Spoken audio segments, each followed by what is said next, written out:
Hey guys, Joe Cool here. Welcome back to another tutorial. So today we're going to take a look at the breeder, and I've got a setup to manage all your meat processing. Came up with an interesting way to handle all this. One of my primary goals was to create a kind of a fenced-in farm area above ground while still being able to process all the meats and breeding and whatnot below ground.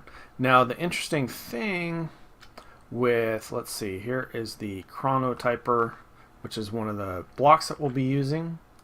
So if I place the chronotyper here, and if we look at where it covers, so it definitely covers down here, but it also covers one block up here. So any animals in here will be targeted by the chronotyper. Also too, we're going to be using a breeder, and the breeder you can stick on any side, but obviously not the same side that the chronotyper's on. But plop that down, and that guy's in there too. So let's flip this guy around so you got another set. So the breeder will be able to access and manage this farmland from below ground, so you can make a nice clean setup as for breeding and whatnot. And so let's flip this guy back around. So basic setup. So we got our breeder now. There's plenty of ways to get food into your breeder. We're using crash landing, so Steve's factory manager, very good. So what you're going to want to do is, here is your first chronotyper, and we're going to set this to moving babies. And we're going to move the babies over here, and we're actually just going to move them into a square right here. So let's go ahead and fill this in. And then let's put a nice little platform there for them to land on. And if you want to make it nice and pretty, you can fill in the squares. I kind of like filling in the squares on these guys because they tend to float out. Now I haven't put anything there yet because next we want to put a chronotyper facing the other way, and we're going to put that, I think, is that the right? No, that's not the right direction. This is the right direction.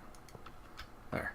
So what we should have is, so now we have another section that this chronotyper accesses, and it's going to affect this little chamber that we just created. And what we're going to do is we want to set this one to moving adults. So what's going to happen is this first chronotyper is going to move the babies down to here, and then when the babies grow into adults, they're going to move the adults over to here. And then the other thing we need is some power. So that's why I have these here. Now I found that using 2 energy cells, regardless of their size, you can use leadstone energy cells, it's fine. It creates a solid block here, so you don't have problems with them pushing out of the corners, which kind of gets annoying and causes issues sometimes. So that's for that. We need some more glass and a platform on this side, so let's go ahead and create our platform over here. And I want to drop it down one. And then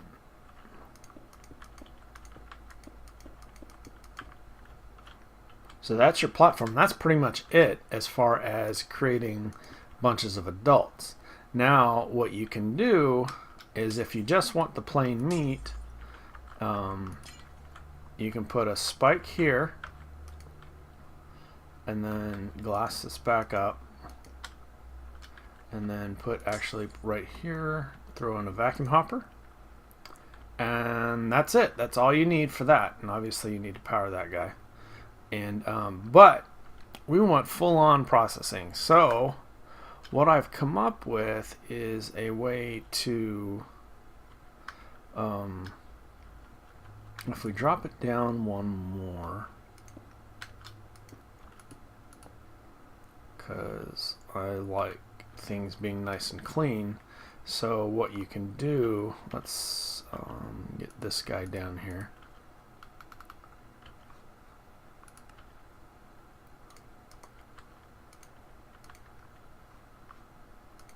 So if that's your floor right there, right, and you have your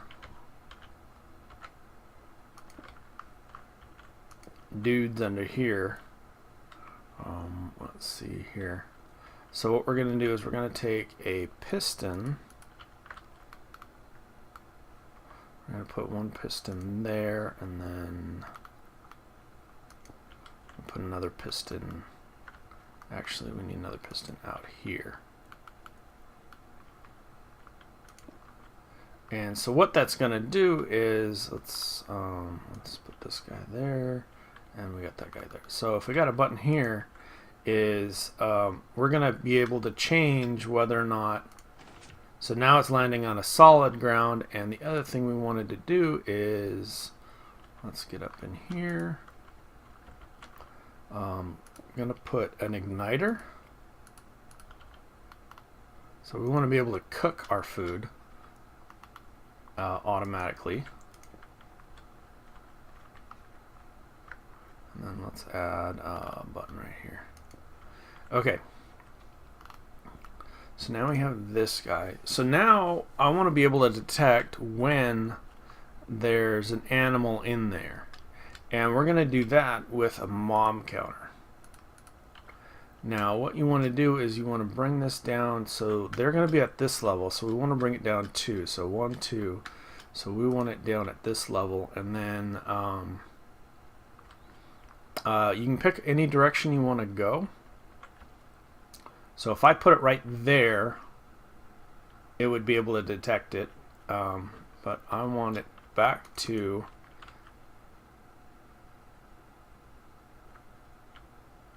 3, 4, 1, 2, 3, maybe.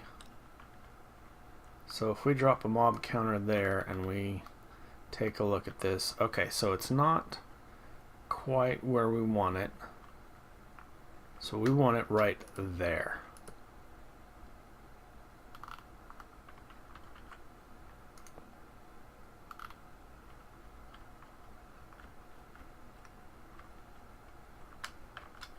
And then, let's see, up to, okay, so it's not there, it is right there. So what that's going to do is, if we look in our little hole, see, now we've got a little green guy in our hole. So now what we want to do is we want to power that block so it powers the igniter. So go ahead and run a line straight into that. And let's see here, where's our redstone? And what that's going to do is that's going to access our igniter. And for each redstone signal you've got here, that's going to increase the number. So I've got 1, 2, 3, 4, 5, 6. Now another thing too is that this side block is also counted. So if I go up in here and let's see, I'm doing pigs on my Let's Play right now, so let's go ahead and cook us up some pigs. So if we go down here, this one right here, so that's not really there. It actually powers a block next to it. So 1, 2, 3, 4, 5. So at 5, it should turn on the heat. So 2, 3, 4, 5. Oh, 6.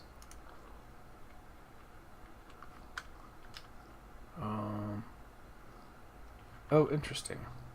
Oh, but if I go, yeah, there we go. Oh, that's interesting. So, oh, I forgot about that. Yeah, these things are funky. When it changes, once it adds power to it, it doesn't update the block. But with the redstone on top, it updates it right. So, if we were to have Now, I don't know if these would actually run out. Well, those are going to be babies now. Oh yeah, so it moved one down there. So yeah, did we get all of the... Yeah, see, there we go. We got 13 cooked.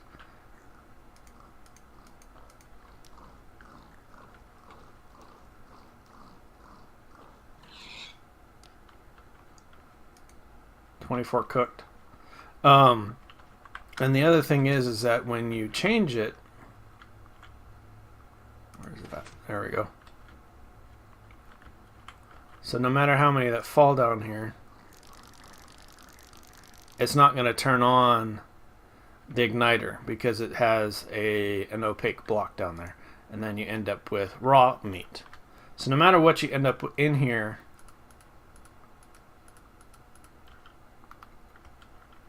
so you can spawn some cows, spawn some chickens, end up with all the leftover goodies, and then let's say we want some meat. Let's change this here. Let's see, chest here. This might be a little longer than I want to, but so now we spawn some cows.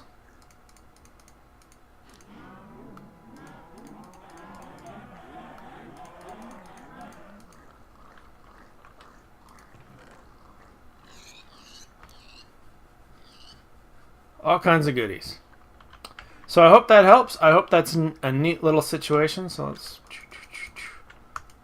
There's some pigs. Let's spawn some chickens. And some cows. Give you a nice little farm. And keep things nice and clean.